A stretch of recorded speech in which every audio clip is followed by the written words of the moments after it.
Right now, as I look out from the cupola, a 400-metre ball of ancient ice is exactly 12 minutes from the burning surface of the Sun. It is moving at over 1 million miles per hour. In the next 60 minutes, it either survives the heat or ceases to exist. The last object I tracked defied every prediction we had. The one before it was vaporized before it even reached our position. Tonight, we find out which one this is. And that is not even the most dangerous part of our story out here. Because 4 of us are out here in the black too. We are farther from home than anyone in 54 years. And our star just fired a warning shot. Stick with me tonight, because what is happening near the Sun is something you cannot miss. If this has you hooked, subscribe to the Skylab and tell me what you think in the comment section down below. Whether this comet survives or dies tonight, our story is not over. 4 of us are still out here. The Sun is active. What happens next depends on a sunspot that just fired a warning shot 12 hours ago. Let's begin. Part 1. The Arrival. I am looking at the live feed right now, and there is a comet. Not a prediction, not a computer simulation. This isn't a theory on a whiteboard. Right now, Comet C 2026 A1 MAPS is hurtling toward the star. It is hitting speeds between 500 and 540 kilometers per second. That is over 1 million miles per hour. In less than 60 minutes of transit, this object either survives, fragments, or vanishes entirely. There is no other option for it. The comet we have been watching for weeks is here. In March, we told you about a Sungrazer headed straight for the fire. We have been building toward this moment for weeks, and today, April 4th, 2026, is finally the day of reckoning. Closest approach is set for 14:22 UTC. That is the moment MAPS threads through the solar corona. It is just 161,000 kilometers above the photosphere, 100,000 miles above the surface of the star. Here is the number that matters more than any other. 400 meters. That is the diameter of the core. This was measured directly by the James Webb Space Telescope in a study that was published earlier in the year. It is roughly the size of Lovejoy, the only comet in the SOHO era that ever survived this trip around the Sun. But here is the catch that the headlines skipped. This is the first time in history that we have a direct measurement. Every prior prediction was just a guess based on how bright it was or how the tail looked from where we sit. Nobody actually measured one before. The authors of the study warned that the Lovejoy comparison must be treated with extreme caution. Out of 5,000 known family members, MAPS is the only one with direct measurements. We are flying into the unknown. We are flying blind with better sensors. As of April 2nd, MAPS was sitting at a magnitude of 4.2. That is brighter than Comet Atlas was at this stage, and Atlas fell apart 2 hours before reaching the Sun last October. But MAPS is significantly fainter than Lovejoy was, and we all know that Lovejoy is the one that survived. So, MAPS sits right in the middle of the curve between the one that died and the one that lived. That middle ground is where all our math fails. Let's look at the numbers together and see the scale of this. Distance from the Sun's centre at closest approach is 0.005729 astronomical units. That is 857,095 kilometres. It is skimming just above the Sun's burning surface. That is 1.232 solar radii. It is just 23% of a radius above the surface. The Sun is 696,000 kilometres wide. Maps will just graze it. It will be engulfed in the corona, but not quite touching the visible surface. There is zero chance of a direct impact. Velocity at perihelion is an estimated 500 to 540 kilometers per second, based on our latest telemetry data. At this speed, the entire trip through the corona takes under 1 hour, 60 minutes to see if the ice survives. You cannot just step outside and watch this yourself. MAPS comes within 0.04 degrees of the centre. The Sun is about half a degree wide. From where we sit, the comet is basically hiding behind that giant star. No ground-based telescope and no one standing on the planet can watch this directly. You need a view from space. The only instrument watching the transit is the SOHO coronagraph, a spacecraft out at the L1 Lagrange point. It is 1.5 million kilometers from Earth, using a disk to block the sun's glare so we can see the corona. The data is public and live. Anyone with a connection can watch this along with us in real time. When I say we cannot predict this, I mean the models only calculate the orbit and the heat. We can map the stress and radiation, but we have no idea what is happening inside that ball of ice. We don't know if it is a solid rock or a pile of cosmic rubble. The real mystery isn't the environment, it is the comet. Out here we can see the threat coming, but we cannot see what it is made of. We know the sun's power, but not its target. 3 simple paths. 1. It survives. The core punches through the fire, comes out the other side, and paints a tail across the stars brighter than anything we have seen. 2. It shatters. The nucleus rips apart under the solar heat, leaving a cloud of glowing wreckage in its wake as it brightens one last time. A headless ghost tail drifting away from a centre that is just gone. 3. Total evaporation. The ice turns to gas, disappearing from our monitors without a sound. 5,000 of these Sungrazers have met that same silent end before. Only one ever made it out alive.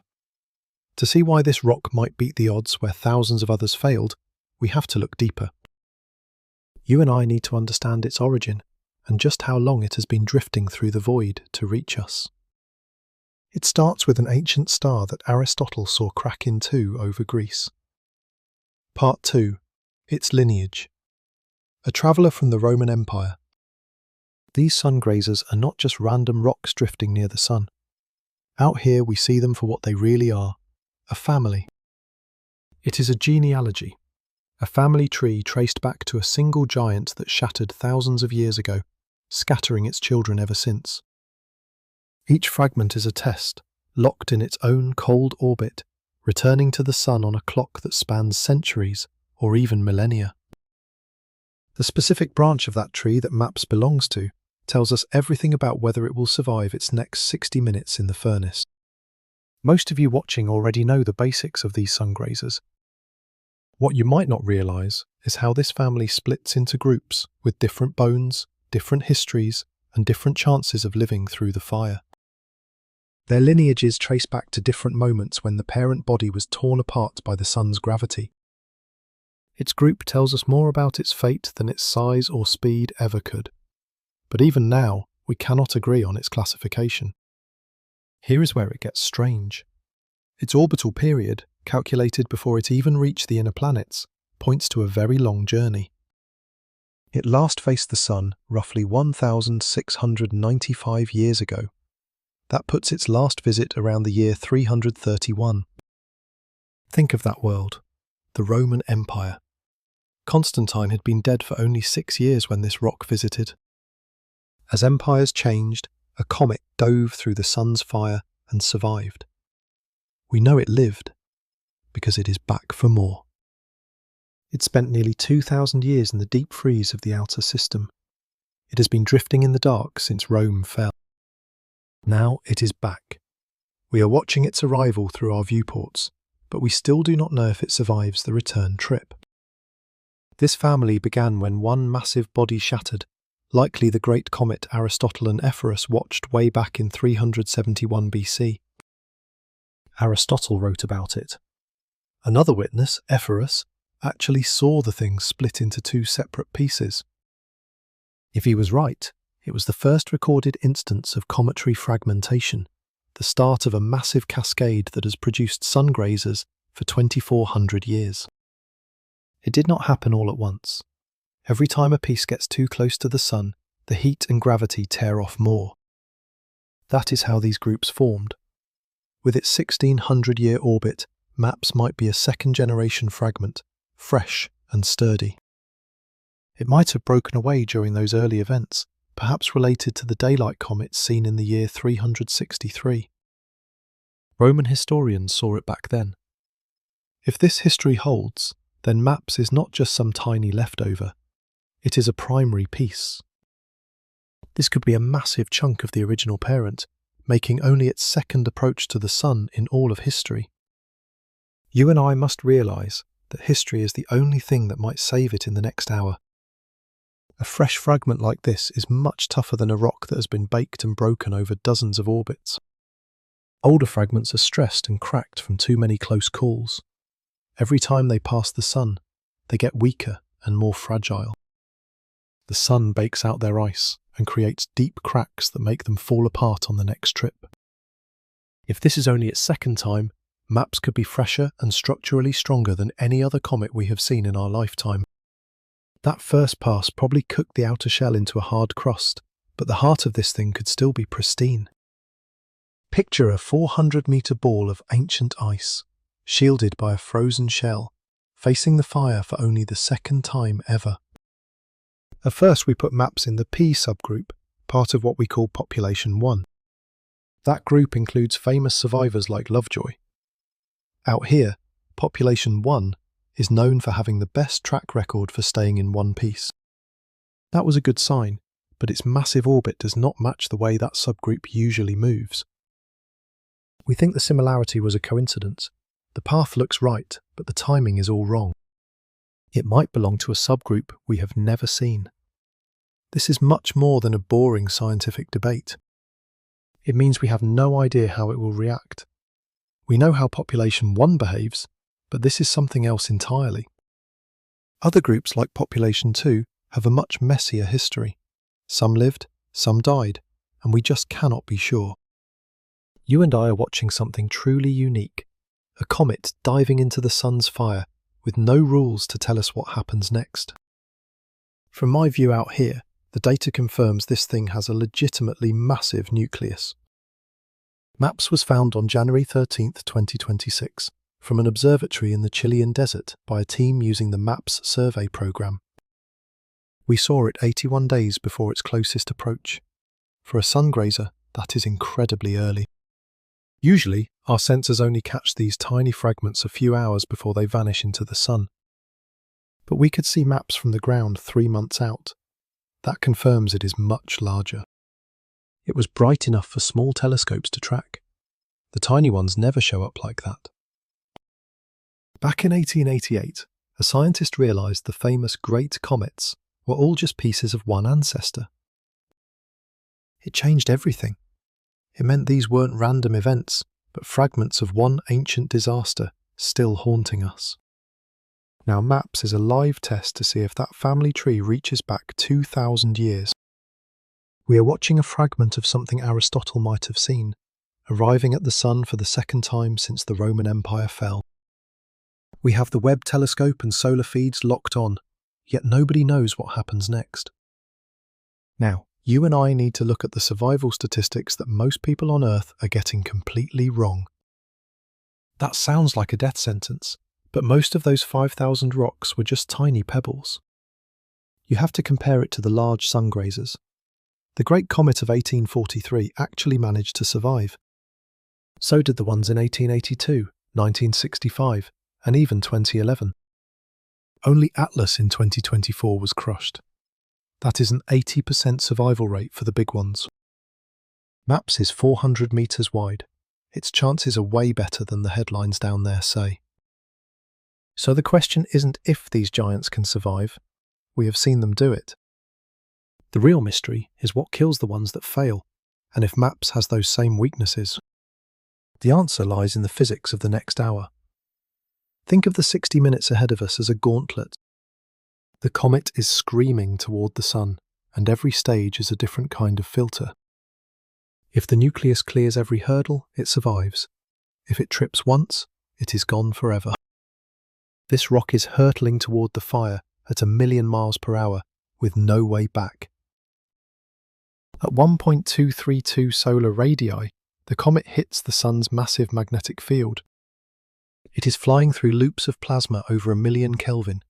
It is pure, white-hot chaos. That is 1.8 million degrees. It is a brutal mix of radiation and magnetic storms. This comet isn't just getting roasted like a marshmallow. It is fighting an environment that is actively stripping its skin and restructuring its core. The radiation out here is 30,000 times more intense than what you feel on Earth. The energy hitting that surface is measured in megawatts. For a huge rock, it vaporizes hundreds of tons of ice every second. Hundreds of tons per second. And that was the baseline before this morning's solar flare. Here is the detail that the news cycle misses entirely, and it is a critical one. An M7.5 solar flare just warped the path the comet is taking. That flare increased the local plasma density and warped the magnetic fields. The comet is not flying through the same space as yesterday. It is flying through a reshaped corona now. And no, the comet did not cause it. I will deal with those conspiracy theories later, but that flare definitely changed the rules. These events are not connected, but they share the same space. The sun sneezed this morning, and the comet is flying through the mist. Now we hit the tidal forces. This is the breaking point. At this distance, the gravitational pull across that 400-meter body creates intense tidal stress that tests its integrity from side to side. One face of the comet is being pulled toward the sun slightly harder than the opposite face. At this distance, that matters. A loose pile of rubble only has about 1 to 10 kilopascals of strength to hold itself together. Solid rock or ice is 1,000 times stronger. That is the survival threshold. If MAPS is a rubble pile, a loose collection of boulders and dust with minimal cohesion, it will fail at this distance. The gravity will simply rip it apart like a handful of wet sand. If it is a solid fragment, strengthened by cosmic rays over 1,600 years, that radiation-processed crust might actually hold. From up here, the real puzzle is the comet's internal architecture. That is the mystery we've been circling since the beginning of this journey. Then there is the sublimation cascade. This one is particularly sneaky. Different gases boil off at different temperatures. That means each one hits its boiling point at a specific distance as it nears the sun. First the water ice goes, then carbon dioxide, then carbon monoxide, and then the truly exotic species. Every sublimation threshold triggers massive jets of material erupting right off the surface. If that venting stays even, it looks beautiful, a steady, glowing coma. It's nice and stable. But if it's lopsided, concentrated on just one hemisphere, that creates a dangerous torque on the whole body. That torque spins the core until the centrifugal force literally rips it apart. It simply can't hold itself together under that pressure anymore. It isn't melting or vaporizing, it's being torn apart by speed. Think of a figure skater spinning faster and faster, until the centrifugal force shreds them apart at a molecular level. That is what happens to a comet with asymmetric outgassing. That specific killer is what got Atlas. But there's another bit of strange physics waiting out here in the dark. It has a name that sounds like it's from a sci-fi novel. Critical ionization velocity, or CIV. Nobel laureate Hannes Alfvén predicted this back in 1942. Atoms spontaneously ionize when they hit a certain speed through plasma. That is 50 kilometers per second for oxygen and 13 kilometers per second for sodium. It's a very precise threshold. At 500 plus kilometers per second through the coronal plasma, MAPS is smashing those limits by an absurd margin. It creates a violent shockwave of plasma that strips the core and builds these complex electromagnetic structures right at the leading edge. We actually confirmed CIV back in 1986 during the Vega 2 flyby of Halley's comet. For a Sungrazer moving 10 times faster than Halley, the destructive effect is dramatically amplified. This makes these Sungrazers fundamentally different from any other comet in our system. It isn't just getting hot, it's being electrically disassembled. Then there's the solar wind pressure. Out here, The density is orders of magnitude higher than anything we feel near Earth. The dynamic solar pressure crushes the coma, collapsing the comet's only protective cloud until it's pinned right against its own surface. At this distance, the solar wind hits the freshly boiling material directly. The boundary between the comet and the sun basically vanishes. Up here, it's not shielded by gas, it's being scoured. It's a gauntlet of tidal stress, spin, CIV, and raw solar pressure. This is what destroyed Atlas in October 2024, and it didn't even reach the sun's closest point. Understanding exactly how Atlas failed is the closest thing we have to a diagnostic template for what might happen to MAPS today. Part 4. How Atlas Died. The Forensic Template. Atlas was the last big Kreutz Sungrazer we saw before MAPS. And it's the one that failed. Spotted in September 2024 from the Haleakala Observatory in Hawaii, it was a population 2 Kreutz member from the same family as the great 1882 comet. These members usually pass about 0.008 astronomical units from the sun's surface. That's actually safer than MAPS's path. Atlas had more breathing room, but it didn't matter. It died anyway, and its death tells me exactly what to watch for on our mission feeds right now. The end wasn't sudden. It was a weeks-long escalating failure. The timeline reads like a medical chart for a dying patient. It was like a body shutting down one system at a time. October 9th. The first structural cracks were reported. The comet's shape started changing. From out here we could see signs that the nucleus was coming apart. By October 15th, the nucleus looked apparently intact again. But that's a critical detail that trips people up. A nucleus can shatter on the surface while the centre stays coherent for a few more hours. The brightness can actually stabilise or jump because fresh, ice-rich interior is finally being exposed to the sunlight. The patient looks better right before the final organ failure. Then we saw 2 more brightness bursts. Each of those flashes was the signature of massive chunks breaking away from the main body, exposing brand new melting surfaces. You see a flare, then a fade as the fresh surface burns out rapidly. Flare and fade. The nucleus was shedding pieces of itself into the void. Then came the end. 2 hours before its closest approach. Atlas just vanished from the SOHO images around 0700 UTC on October 28, 2024. It never even made it to its scheduled perihelion. The comet was destroyed on the way in. Just a ghost of a debris cloud remained where a solid nucleus had been hours before. We watched the destruction in real time. The spin and the heat were just too much to handle. The comet ran out of fuel and structural strength long before it ever reached the sun. It just spun itself into nothing, losing its ice and shattering before the real pressure even started. From up here, the killing mechanism is very clear. It is the exact process that will decide if MAPS lives or dies. When the ice boils off unevenly, one side kicks harder than the other. Those gas jets become tiny, deadly rocket engines. Out here, gravity is a ghost. A 400-metre comet has almost zero pull, so even the slightest thrust creates massive spin. The core spins faster, catching more sunlight and venting more gas. It is a literal death spiral out there in the dark. Once that spin is fast enough that centrifugal force overpowers the comet's own weak gravity, and its internal structure fails, jagged pieces just start flying off into the void. Those flashes we saw from October 16th through the 19th, that was it. Shrapnel flying off as the rotation hit the breaking point. Atlas didn't melt or get crushed. It simply spun itself into a million tiny fragments. It rattled itself to death because its venting was uneven. Now we have to ask the same thing about MAPS.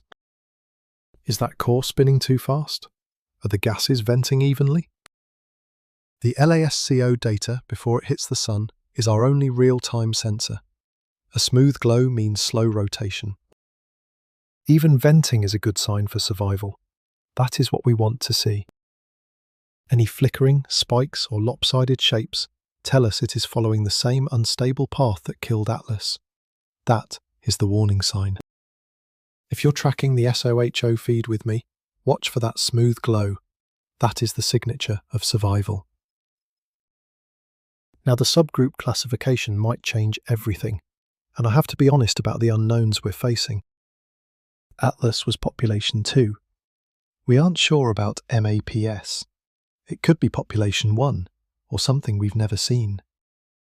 Population 1 bodies usually hold together better under the sun's pressure. If this one is built differently on the inside, with different chemical ratios, more dust, and a cleaner history of fractures, then everything we learned from Atlas might not actually apply here. Maybe MAPS is just tougher at the core. We don't know yet. That 400-meter rock is keeping its secrets. If we rank the brightness levels from the C3 sensors back on April 2nd, we saw that Lovejoy was much brighter than MAPS at the same distance, and Lovejoy survived. MAPS is in the middle, brighter than Atlas, which vanished. Atlas was already fading out, losing its shape. MAPS is holding steady, its glow brightening without any signs of it breaking apart out there. That is a good sign, but it's not a guarantee. The middle ground is where our best models just fail. Let's look at the distance, because the truth is actually quite surprising. MAPS passes at 0.00573 astronomical units, about 161,000 kilometers. Lovejoy got even closer, about 140,000 kilometers, and it made it through. Atlas was farther away at 0.008 units and still died. Distance isn't the only factor out here. MAPS is slightly farther out than Lovejoy, which reduces some of that crushing solar heat. Every kilometre is a battle at this margin, but it is still way closer than Atlas was. It all comes down to internal strength. It isn't just about how close you get to the fire. It is about what you're made of when you arrive. Atlas shows us the template for how these Sungrazers die, but there's one case where the rules were completely broken. Every expert and every model predicted total destruction, yet the comet emerged from the sun's far side alive. That happened back in December 2011, and the aftermath revealed something the numbers just couldn't predict. Part 5. Lovejoy's Impossible Survival. December 16, 2011, 0017 UTC. Comet 2011 Y1 Lovejoy. It hit its closest point at 140,000 kilometers up, even closer than MAPS will get today. Moving at 536 kilometers per second. That is 1.93 million kilometers per hour, nearly 0.2% the speed of light. Every scientist on Earth expected it to vanish. The consensus wasn't just clear, it was absolute. That comet was dead on arrival. NASA's cameras watched it plunge straight into the solar corona. The trackers followed its path as it plunged into the sun's intense magnetic fields and finally vanished behind the solar edge. Through different filters, it was still there, a tiny ghost of light diving deep into the solar plasma. You and I are watching for the same thing they were, the quiet death that thousands of other comets had already suffered. I watched it emerge against every law of physics, still holding together, its core blazing and trailing a massive tail. My colleagues on the ground were beyond stunned. This wasn't just a surprise. Every official prediction they'd published had to be retracted. Those confident experts were forced to backtrack fast. The comet I thought was doomed simply refused to die. But here is the detail you and I aren't usually told. The secret mass that completely changed how we read the data. Our early scans estimated the nucleus at only 100 to 200 meters wide. Once it survived, the numbers jumped. It was actually 500 meters wide, 5 times more massive than anyone guessed. That hidden mass, buried deep under its glowing surface, was the only reason it didn't vaporize instantly in that heat. The sun stripped its outer layers away, but the core was thick enough to take the hit and keep moving. This thing was hiding its true size behind a cloud of gas, fooling everyone until it pulled off the impossible. We see maps at 400 meters now, a direct measurement from the James Webb Telescope, not just another guess. This is where survival goes from a dream to a real possibility. Those smaller estimates would have meant certain death. At 500 meters, it enters the survival zone. At 400 meters, MAPS is sitting right on that dangerous edge. If those Webb readings are right, MAPS might make it. If they're off, that nucleus might be too small to last. If that 400 meters includes a soft outer shell, the sun's corona will rip it apart and the core will fail. We can see the exterior from up here, but we're blind to the inside. It's the same gamble we saw with Lovejoy. Lovejoy passed 140,000 kilometers out. MAPS is wider, at roughly 161,000 kilometers.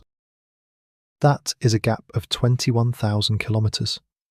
Out here in the void, that distance usually doesn't mean much at all. But on this knife edge, that extra distance might just lower the heat and gravity stress enough to matter. It's a tiny window, but it helps MAPS. Every meter matters when you are literally skimming the surface of a star. Here is the part that changes everything. You and I need to really look at this next detail together. Lovejoy cleared the sun on December 16th. For 4 days I could see it racing away with a brilliant tail. People on Earth saw it with their own eyes. It was one of the most hauntingly beautiful things ever photographed. Then, on December 20th, it just shattered. The damage from the sun was a slow-acting poison that finally caught up. That trip around the sun was a death sentence. It just took 4 days to finally succumb. Lovejoy didn't truly survive. It was a slow death. The comet that defied every model broke apart from injuries it sustained days earlier during transit. It didn't cheat death, it just put it off. This is exactly what we need to watch for with MAPS. If MAPS makes it through today, the most scientifically interesting and spectacular outcome might not be its long-term survival. We might see it shatter just as it becomes visible from Earth, a spectacular, delayed death in the night sky. Between April 6th and 10th, a breaking nucleus would create a dust tail lit up by the sun behind it. You might see it right next to Venus in the evening. The death of the comet would be the ultimate performance. The destruction would be the real event. You'd be watching a comet die right before your eyes from millions of miles away. The Great Comet of 1882 set the stage for this. It survived its passage at 0.008 units. It was so bright you could see it next to the sun in the afternoon. Astronomers even managed to photograph its tail. Those were some of the first shots to prove that cameras could actually map the positions of distant stars. After its pass, the core split into 4 pieces. Each one grew its own tail and drifted into the dark. Those fragments are the parents of the tiny Sungrazers our satellites see vaporizing near the sun every single day. Thousands of them die quietly on approach. If MAPS breaks apart, its remnants will become the seeds for future comets. These pieces will return over the next few centuries. One comet dying up here means a dozen more are born. Then there's Ikea Seki in 1965. That was the gold standard for brightness during its closest approach. It was brighter than the full moon and visible in the middle of the day. A truly terrifying sight from Earth. Its nucleus split into 3 pieces right after its pass. They won't be back for another 800 years. If MAPS gets even half that bright, it will be the first great comet of the 21st century. Everything I've described is just happening to a lonely ball of ice and rock out in the void. But the same sun testing this comet is currently hitting my crew and me with waves of intense radiation right now. We're farther from Earth than any humans have ever travelled, with no magnetosphere to shield us from whatever the sun does next. Part 6. 4 of us, beyond the shield. A comet is screaming through the sun's corona right now. Right now, 150,000 miles from Earth, The four of us are drifting through a hostile particle environment. We're pushing through that same solar wind, the same proton flux, and those same shifts in the magnetic field. Today, the sun rules us both. One is ice and rock, the other is just bone and blood. It's flight day 4 for Artemis 2. Commander Wiseman, Victor, Christina, my fellow NASA crewmates, plus Jeremy from the Canadian Space Agency. We punched through the atmosphere April 1st at 6:35 p.m. We left Pad 39B at Kennedy. By April 2nd, the burn for the moon was a success. That burn lasted 5 minutes and 50 seconds, hurling Orion on a free return loop toward the moon. Our first course correction was cancelled. We were so precise, there was simply nothing left to fix. We woke at 11:35 a.m. for day 4. Earth is 160,000 miles behind us. We're 60% of the way there. That lunar flyby is looming on the calendar for April 6th. We'll reach 252,021 miles out, shattering the record set by Apollo 13. We'll beat it by over 3,000 miles. The first crew out here since Apollo 17. 54 years. For over 5 decades, every person who left Earth stayed safe inside the magnetic field. We didn't. You and I discussed the risks 2 days ago, but out here, it just got worse. A major solar storm hit on April 3rd, flooding this whole lunar corridor with dangerous, energetic particles. We're flying right through the gap between Earth and the Moon. That magnetic boundary is the whole story. It links us to that comet in the corona, down in low orbit where the station usually circles. Since 1972, everyone stayed tucked inside the field that deflects the worst of the solar fire. That field is a shield. Out here, there's no protection. We crossed that line on our way out. We're in deep space now. Only the ship's thin hull stands between us and a solar particle event. We have to hide behind whatever mass we can find. The plan for a solar flare is chilling. Cram into the most shielded corner and wait. We'd only have 30 minutes after a flare is spotted. 30 minutes to hunker down and pray the hull holds. That cancelled engine burn suddenly feels less reassuring. It sounds like good news, but there's a catch. We're locked onto a ballistic path.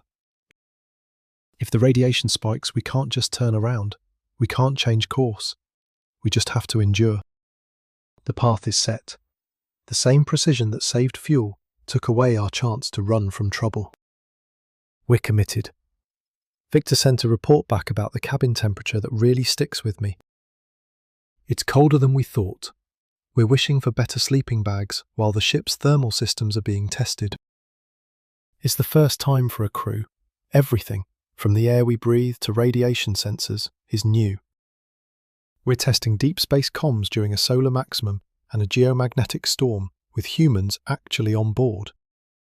While the comet passes the sun, Reed saw Earth spinning from pole to pole during a ship rotation. He saw the northern lights from up here, the same glow from the storm that's threatening us now. We're both witnesses to this space weather and its primary subjects. We're watching the aurora from the top.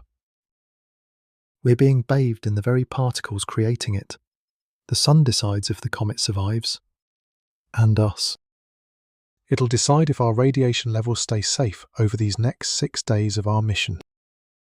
Everything depends on what that sunspot region does next, and honestly, nobody can tell us what's coming. Part 7. The Radiation Clock. The numbers for our current environment are very specific right now. They're sobering, but not a crisis. You and I need to be precise about this fine line. Proton flux out here peaked at 6.02 units across the whole lunar corridor. It's just below the official storm threshold, but believe me, it's not something we can just ignore. High-energy electron levels peaked at 2,989 units. It's all around us. Other readings hit over 4,465 units. That is officially a high radiation level. These particles pass right through the shielding. We're absorbing a higher dose every second with no escape. I can't just step outside for fresh air. There is no air. we just huddle behind the mass. Out here, the HERA sensor suite is our lifeline and our experiment. It provides real-time dosimetry for us every single second. We and Mission Control track our accumulated dose minute by minute. Artemis 2 is essentially a live-action radiation test flight. Our explicit objective is mapping the deep space radiation environment with humans actually aboard. Doing this during high solar activity is a complication we didn't plan for, but it is a data opportunity we can't ignore. This is exactly what future lunar and Mars missions will need. You can't engineer a solar storm for a test flight, but you can learn when one hits. The Sun determines the comet's fate within the hour, while providing us the radiation data that will shape deep space exploration for a decade. Region 4409 is the active variable connecting every thread of our story. Positioned at North 02, West 15, right at the Sun's centre. The most geo-effective spot for an eruption. An X-class flare here fires particles straight down the Sun-Earth line, right along the trajectory we are travelling. The M7.5 flare at 0117 UTC today came from region 4409. Space weather experts see a 15% probability of X-class flare activity from this region within 3 days. For context, the base rate during this solar cycle is roughly 5 to 8%. 15% isn't an emergency, but it is triple the background rate we expect. The region has already fired M-class flares and has a very complex magnetic classification. It is loaded, and it fired once today. The question is if it fires again, and how big. This is where a ghost from 1972 enters the cabin. Between the missions of Apollo 16 and 17, a massive series of solar proton events happened in August 1972. The radiation dose would have been 2,600 rem, lethal to us. The magnetic storm was so intense it induced currents in the coastal waters of North Vietnam. It was enough to detonate 4,000 naval mines out of the 11,000 deployed during Operation Pocket Money. These mines were meant to find the magnetic signature of steel ships. The solar storm hit so hard, it mimicked a ship's passage, triggering the mines without any vessel actually being there. The Sun set off naval mines from 93 million miles away. It produced auroras that cast shadows on the ground, a phenomenon tied to Category G5 extreme geomagnetic storms. If Apollo 17 hadn't been delayed by technical issues, the crew could have been caught in deep space during this event. We are not in a 1972 scenario yet. Let's be clear, the current environment is elevated, but not extreme. Our proton flux is below the S1 threshold. We are not in immediate danger. But the lesson of August 1972 is that the Sun can turn deadly with almost no warning at all. The window between routine activity and a threat to our lives can close in hours. An X-class flare from this region changes everything for us. And here is the connection that ties everything together. The 15% flare probability that defines our radiation risk also defines the corona the comet is flying through. An X-class eruption would accelerate particles toward us and warp the plasma conditions the comet is currently transiting. One variable, 2 life and death stories, 1 hour. It escalates everything for us at once. Part 8. The flare that already happened and the corona the comet is navigating. The same flare that killed our comms last week just happened again from a different sunspot. The X flare from region 4405 caused a blackout, and today's M flare from region 4409 did exactly the same. The Sun is not calming down. It's hitting us from multiple active regions at once, which is very characteristic of our current solar maximum behaviour. It's not just one cannon, but a full battery. The timeline of these layered solar events feels like an escalating crisis. March 30th. An X-1.5 flare launches a CME at 1845 km per second toward Earth. March 31st. Solar winds connect with Earth's magnetosphere. April 1st. Another eruption as we launch our mission, Artemis 2, into the void. April 2nd, an M-class flare hits. The first CME reaches Earth, causing G2 conditions while we watch. Comet MAPS enters the SOHO Lascaux C3 field of view as the geomagnetic storm reaches G3 strong. The KP index peaks at 6.67. April 4th, today. An M7.5 flare causes a radio blackout. We expect a second CME from that earlier eruption soon. A glancing blow is expected late today. Meanwhile, the comet reaches its closest point to the Sun at 1422 UTC. This is an escalating cascade, with every event stacking up to create compounding conditions that no single forecast captures. Now, the interaction between the flare and the comet is the piece most people get completely wrong. Let's look closer at how we thread this needle. The experts are right.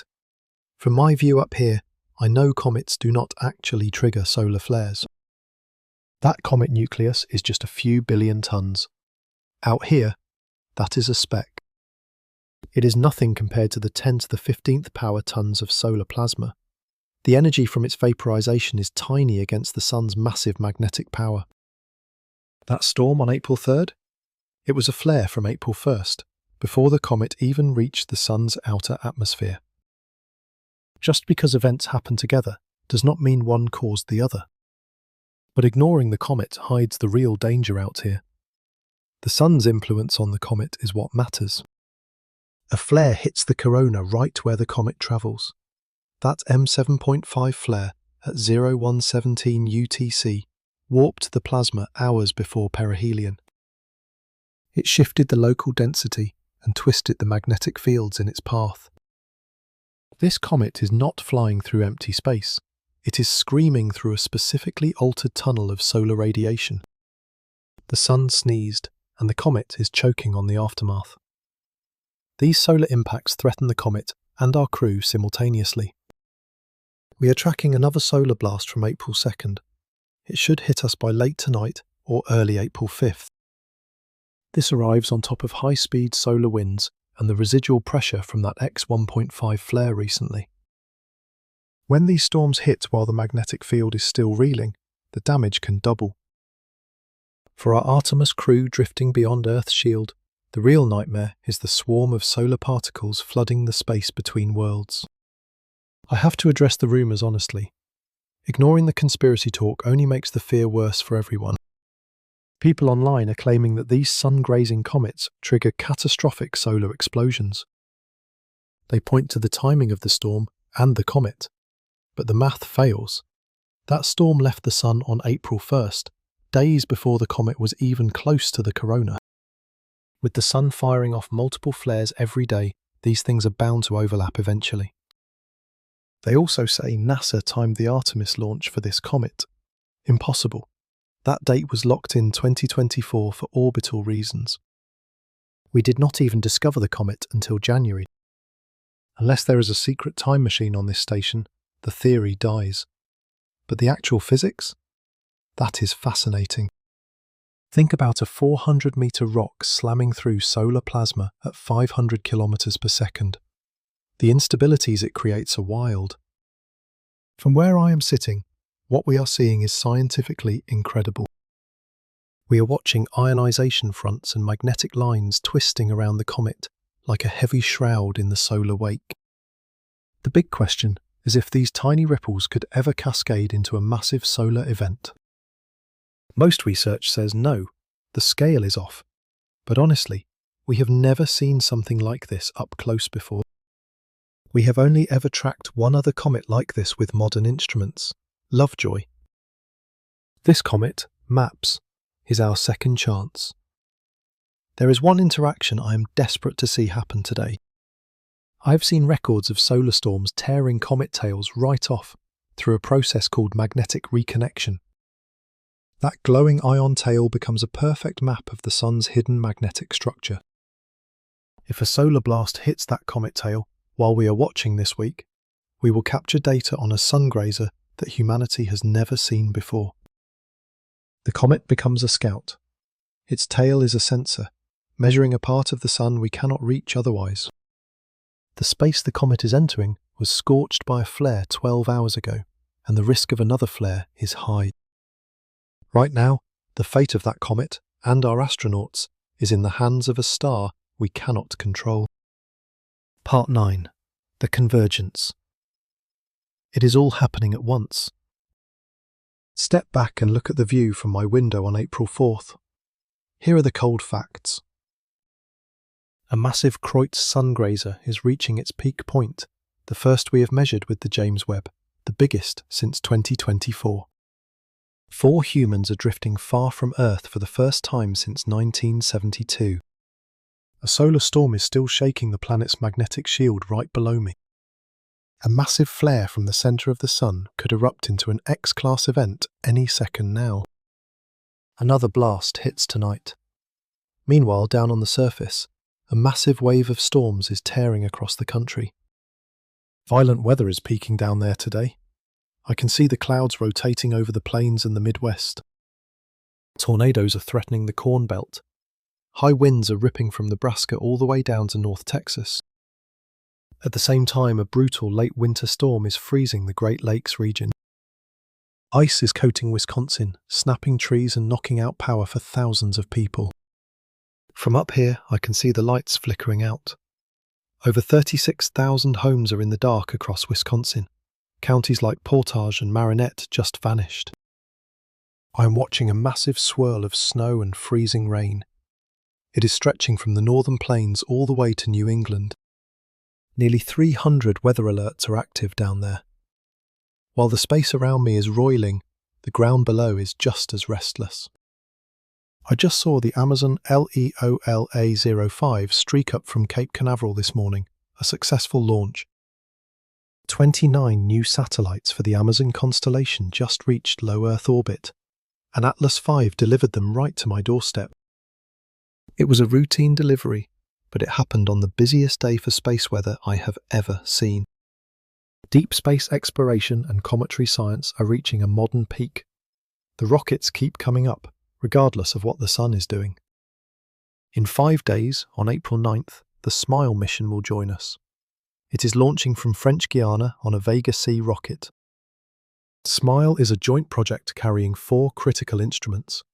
It has a soft X-ray imager and several other sensors on board. It also carries an ultraviolet camera, a magnetometer, and a light ion analyzer to scan the void.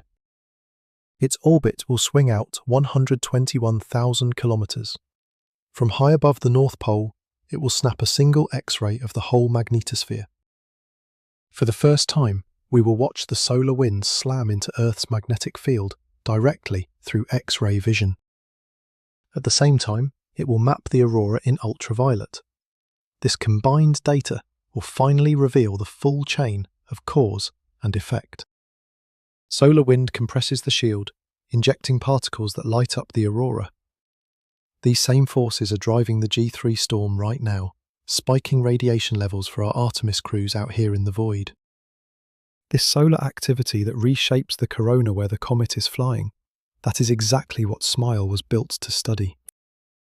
It is launching right into a sun that is actively proving why we need this mission in the first place. Looking out, I see an elevated fireball environment. The American Meteor Society's analysis for Q1 2026 confirms this strange new layer. The meteoroid activity near Earth is spiking independently. The space around me is active in every single dimension you can measure. No day in our records has seen a Kreutz Sungrazer at its closest point while all this is happening. Think about it. Humans are in deep space during a G3 storm, while an M-class flare erupts, severe weather hits Earth, and a commercial rocket launches simultaneously. This isn't just talk, it is a factual observation of a terrifying convergence on a single calendar date.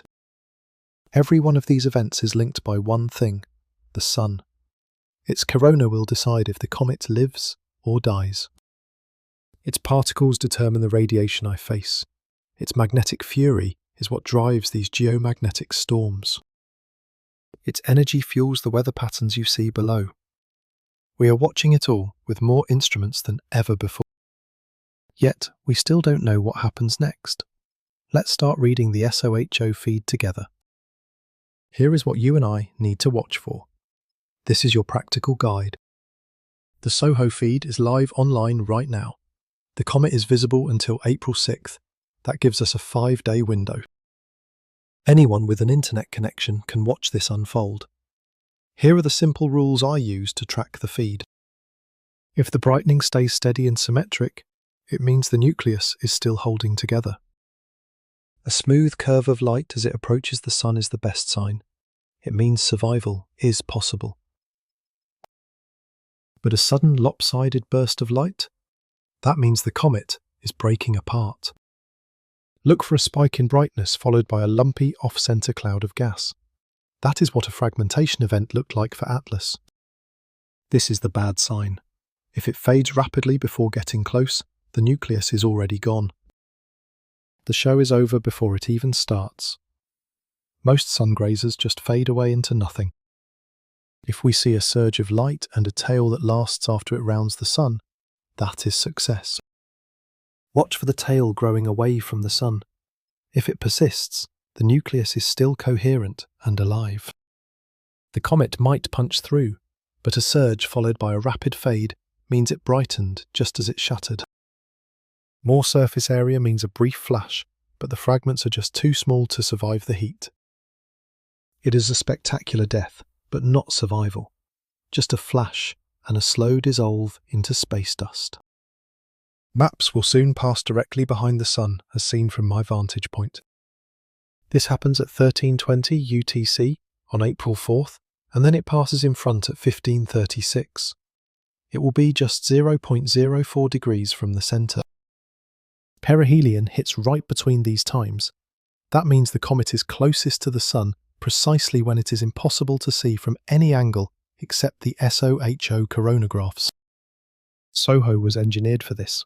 Its disk blocks the sun to reveal the hidden corona and the comet within. It was built for exactly this kind of mysterious observation. Now, let's look at how bright this could get if it survives.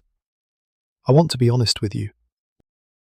My math puts maps at magnitude +1 to -2, somewhere between a bright star and Jupiter. It is easily visible to the naked eye from the southern hemisphere, though the northern horizon is a much tougher reach. The optimistic scenario is magnitude -5, outshining even Venus. That requires an intact nucleus with serious outgassing and the right scattering geometry. It would be unmistakable to anyone down there who knows where to look.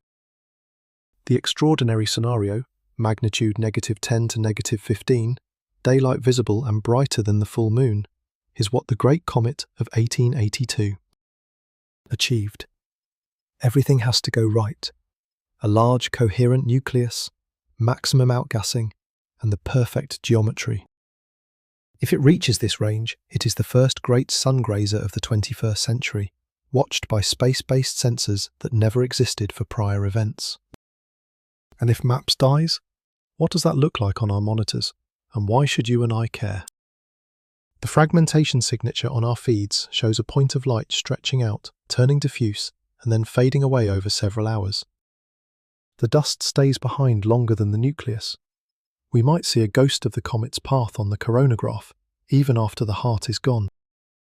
Just a faint smudge of light tracing where something used to exist. That fading pattern and the dust trail shape tell us about the inner guts of these sungrazers, secrets we cannot get any other way. Every death we watch helps us understand a parent body that shattered 2,400 years ago. This thing fragmented back when Aristotle was still alive. There is one more strange path it could take, the headless wonder.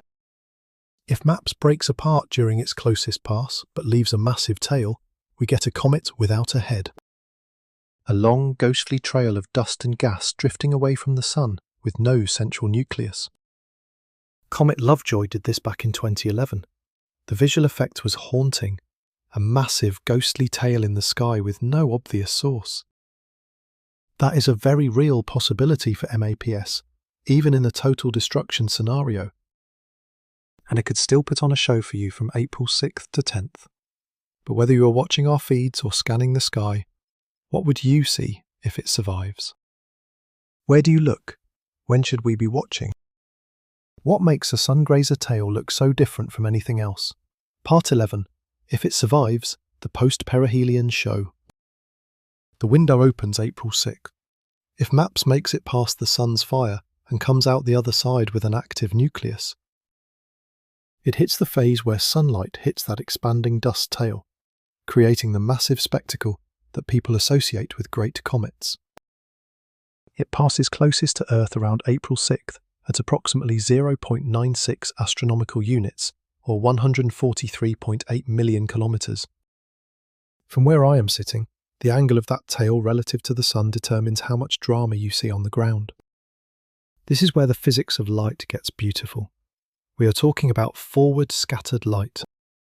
When sunlight hits those tiny dust particles at a shallow angle from behind, and you and I look through that tail toward the sun, the light just explodes. It can kick the apparent brightness up by 10 or even 100 times just because of the viewing angle. It is the same physics as fog glowing when headlights hit it from behind. You aren't seeing the fog itself, but the light passing through, amplified by the geometry. For MAPS, the geometry on April 6th through 8th is perfect for this effect. The comet will be sitting right between Earth and the sun. Even as it moves, that glow stays boosted for a few days. This is why these comets suddenly flare up far brighter than any pre-perihelion prediction would suggest. The comet isn't actually getting bigger. The viewing angle is just making the light work harder for us. Southern Hemisphere observers have the best seat, and I wish I had better news for those of you watching from the Northern Hemisphere.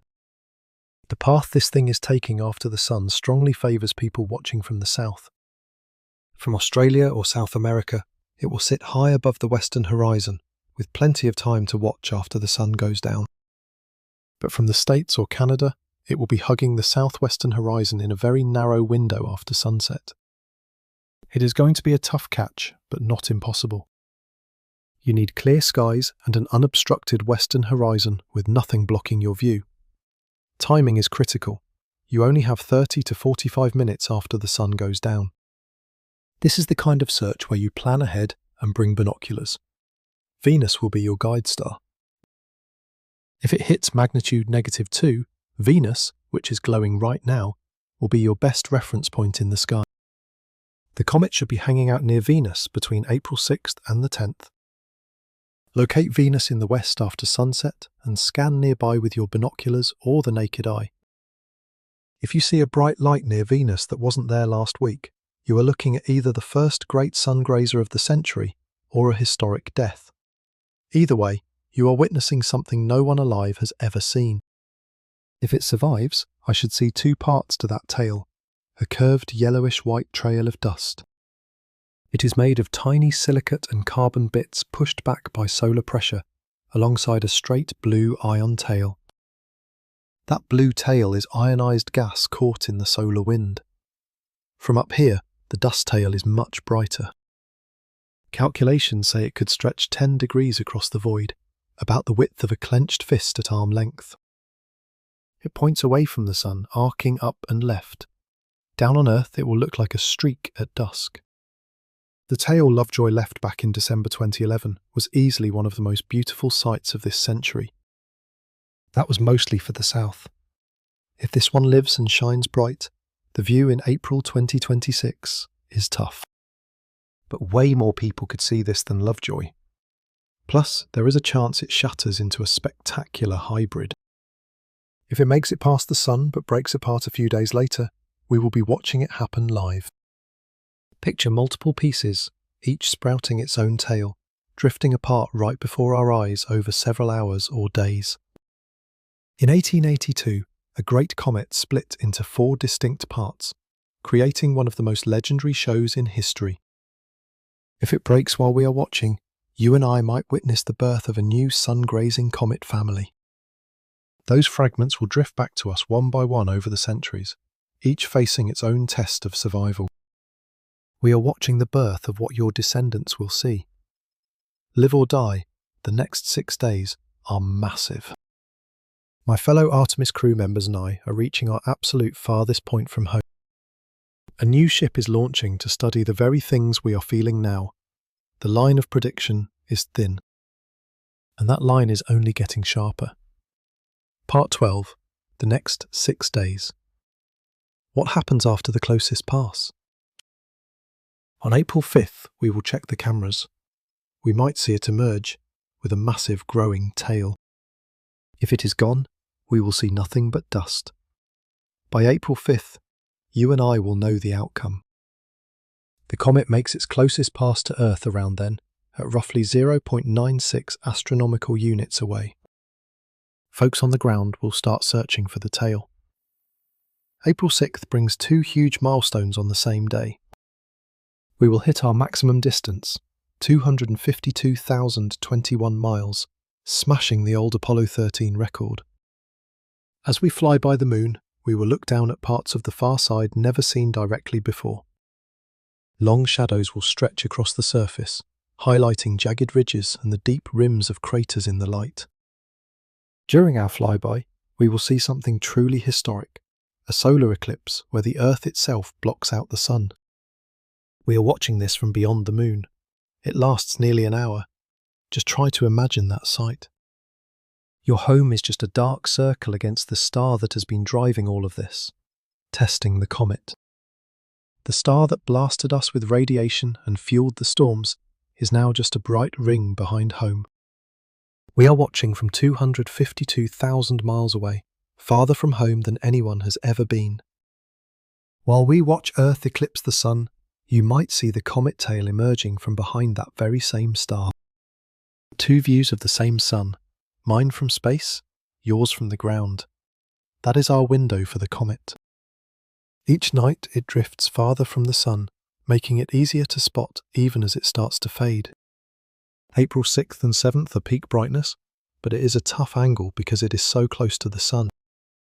The 8th through the 10th are easier to see, but not as bright. The southern hemisphere has the advantage. April 9th. SMILE launches. The mission lifts off from French Guiana on a Vega C rocket to study solar wind. It is scheduled to lift off at 0829 Central European Summertime. It will hit a huge orbit, 121,000 kilometers over the North Pole and 5,000 over the South. After 11 engine burns, we will start seeing the first X-ray and ultraviolet images 3 months after launch. SMILE is going to study the exact solar-wind interactions that we have been tracking throughout this whole journey. The timing is poetic, you just cannot script this. Our watch on sunspot region 4409 does not end. That 15% X-flare chance does not vanish. The region will be staring us down for several more days. As it rotates, the danger changes, but it can still fire off flares while we are in deep space. Our story with radiation exposure will not end until we finally splash down. If a flare hits while we are this far out, the tail will grow as the magnetic field recovers. This story does not end with a comet. It ends when my crew and I finally make it home. I know the legacy of this comet is safe, no matter how this ends. If MAP survives, it will be the first Sungrazer JWST has ever tracked through the corona, a first since Lovejoy. It is giving us data on the corona that changes everything. If it breaks apart, we get to see its guts. The dust trail helps us model the parent body and gives us a real look at the nucleus size. For the first time, we can actually compare these things. We win either way. It is not just a consolation prize. That is the entire point of pointing our telescopes at the dark. But one thing stays with me out here.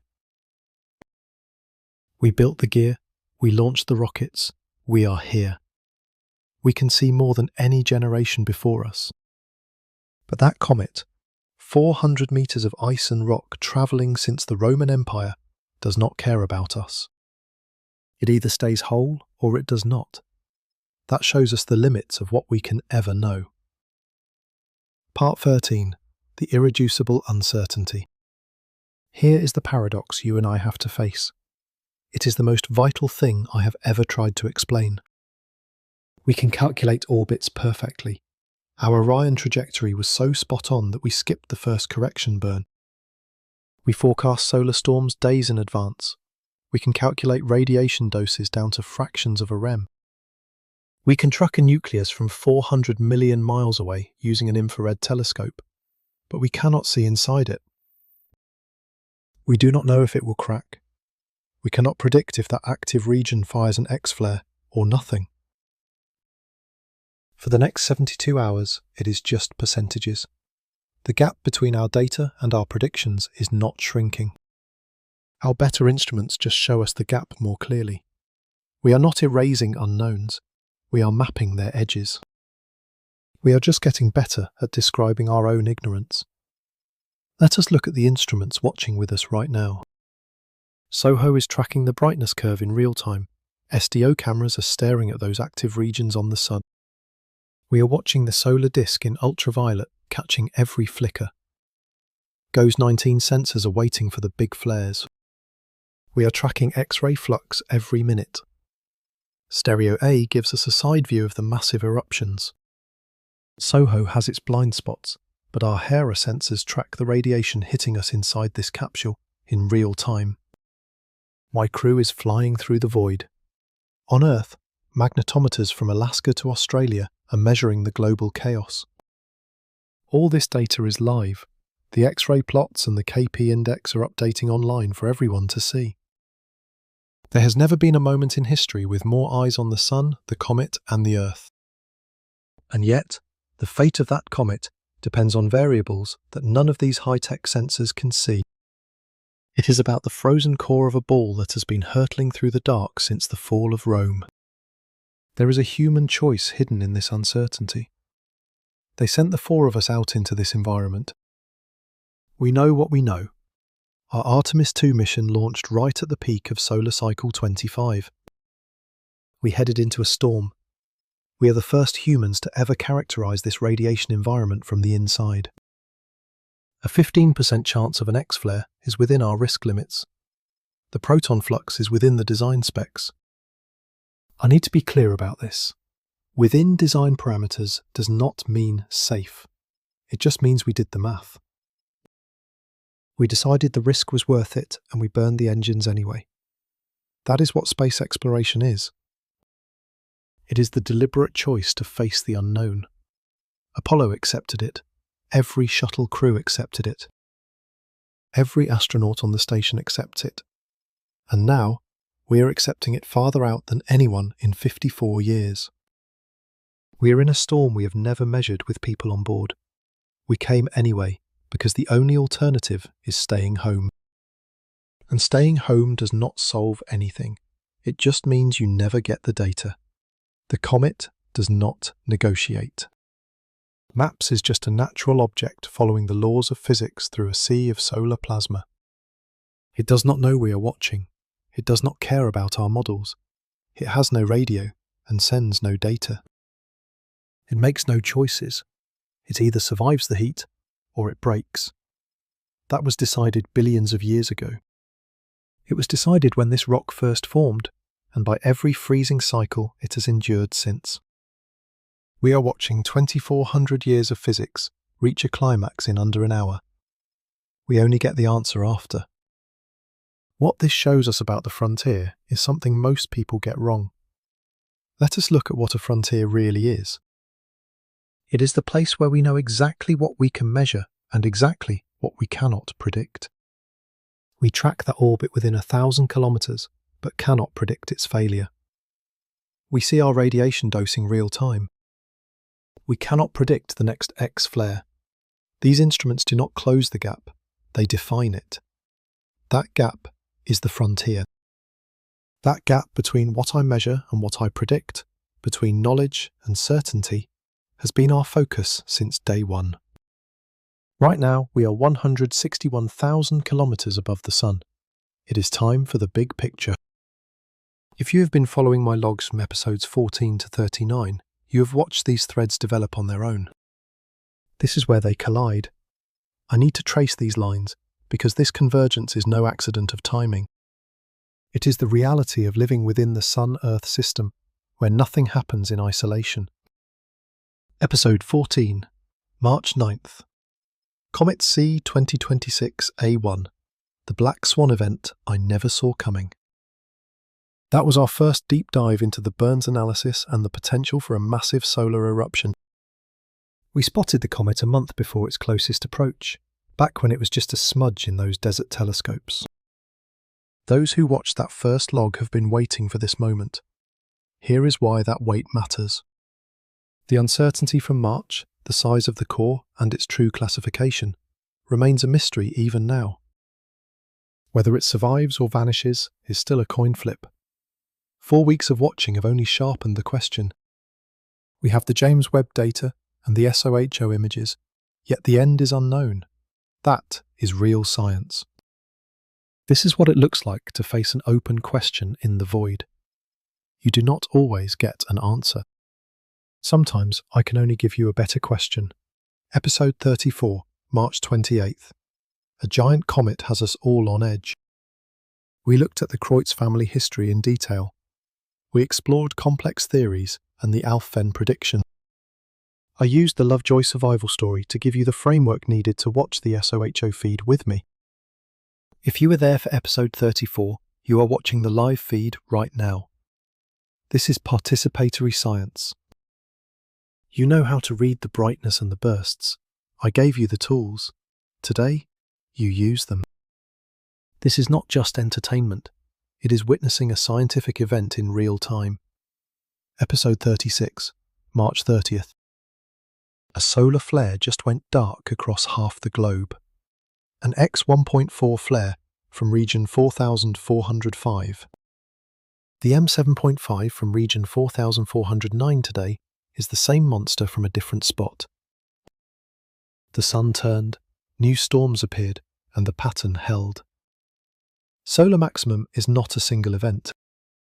It is a constant state of flares and storms hitting us in waves that never seem to end. Today that storm hits a comet and a crew. The background radiation of our star is now the main story. Episode 37, March 31st. We confirmed the fireball anomaly is real. Elevated rates are now a statistical fact. It is a small detail, but it adds to the chaos. The space around Earth is active in every direction. It might not seem related to the comet, but it is part of this unusually violent solar cycle peak. Earth's neighbourhood is crowded right now. Episode 39, April 2nd. The terrifying Artemis launch risk nobody mentioned. The deep dive into radiation. The 1972 warning. The expert advice to delay the entire mission. We flagged the risk before they even left orbit. 2 days later, a G3 storm spiked the radiation levels. It proved our concerns were real before they even hit. I told you this would happen. It is happening. The data from the crew's sensors over the next 6 days will tell us if we were right or lucky. This is not just jumping between topics, it is systems thinking. The sun, the comet, the crew, the storm. These are not separate stories. They are different faces of the same solar fire, happening all at once.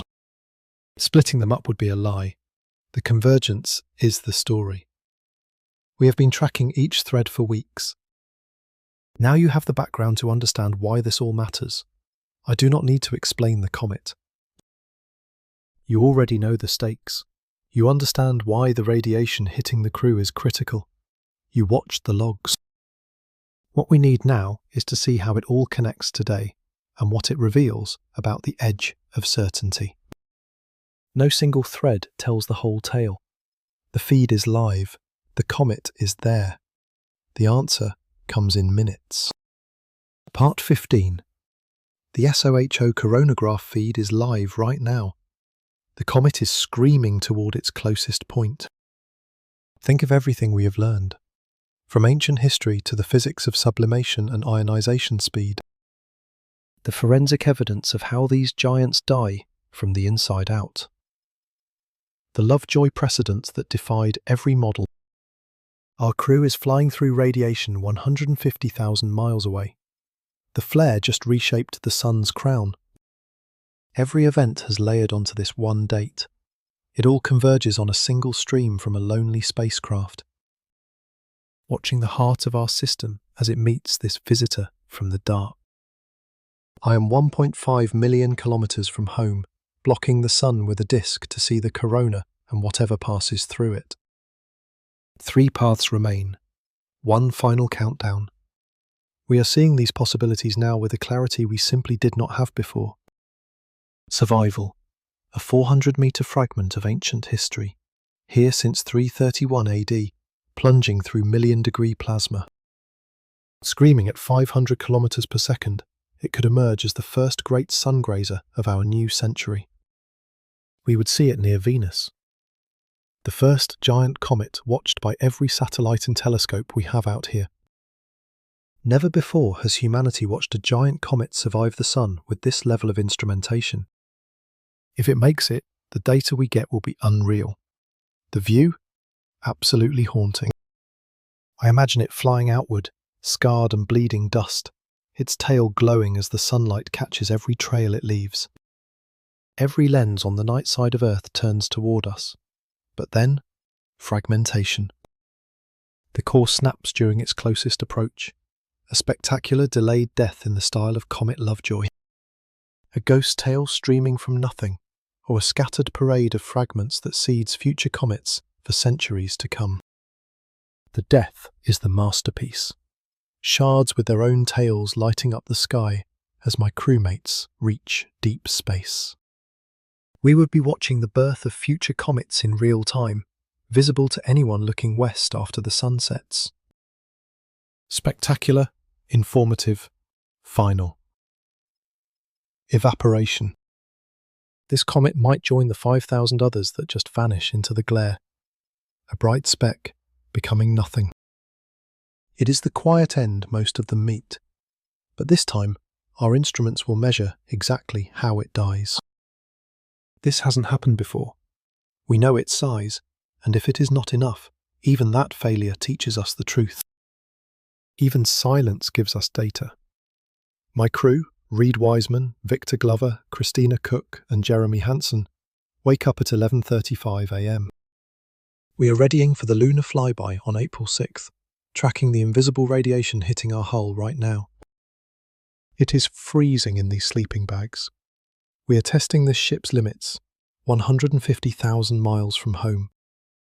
We watched the northern lights from above last night, ghostly proof of the storm that is currently hammering our ship. In 2 days, we will be farther out than any human in history, watching our home planet eclipse the sun. It is a view no one has ever had. We came out here anyway, embracing the risk and the uncertainty. We are drifting through a radiation field no one has truly mapped, because you have to be here to know. The numbers we record right now decide if the next crew follows us, and if anyone ever reaches Mars. Every reading, every particle that pierces our walls and hits a sensor, rewrites what we know about the void. Up here, we are the experiment. Region 4409 is still active, pulsing with an X-class solar flare threat. It is aimed straight at the heart of the sun, directly in the path of the comet and us. This is the one thing we cannot control.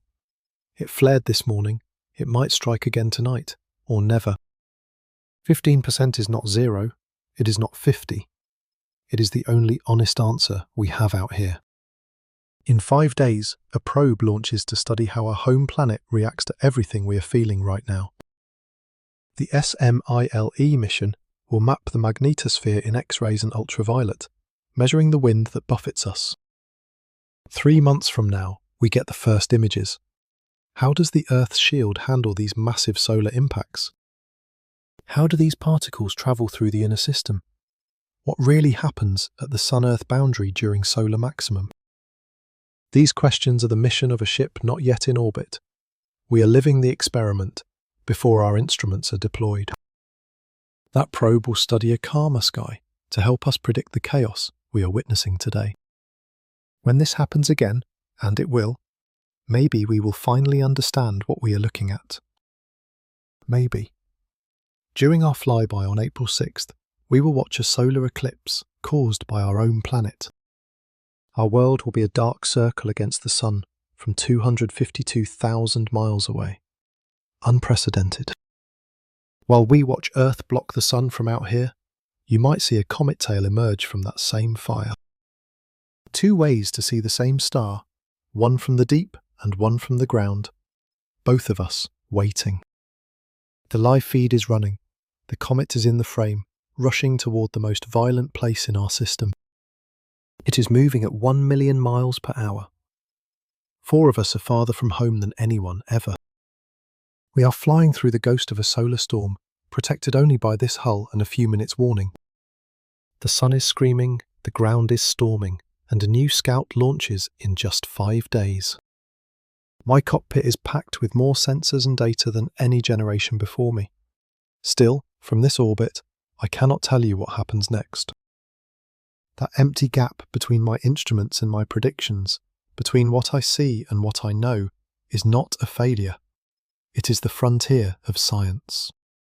Right now, that frontier lies 161,000 kilometers above the sun. The feed is live. The comet is screaming in.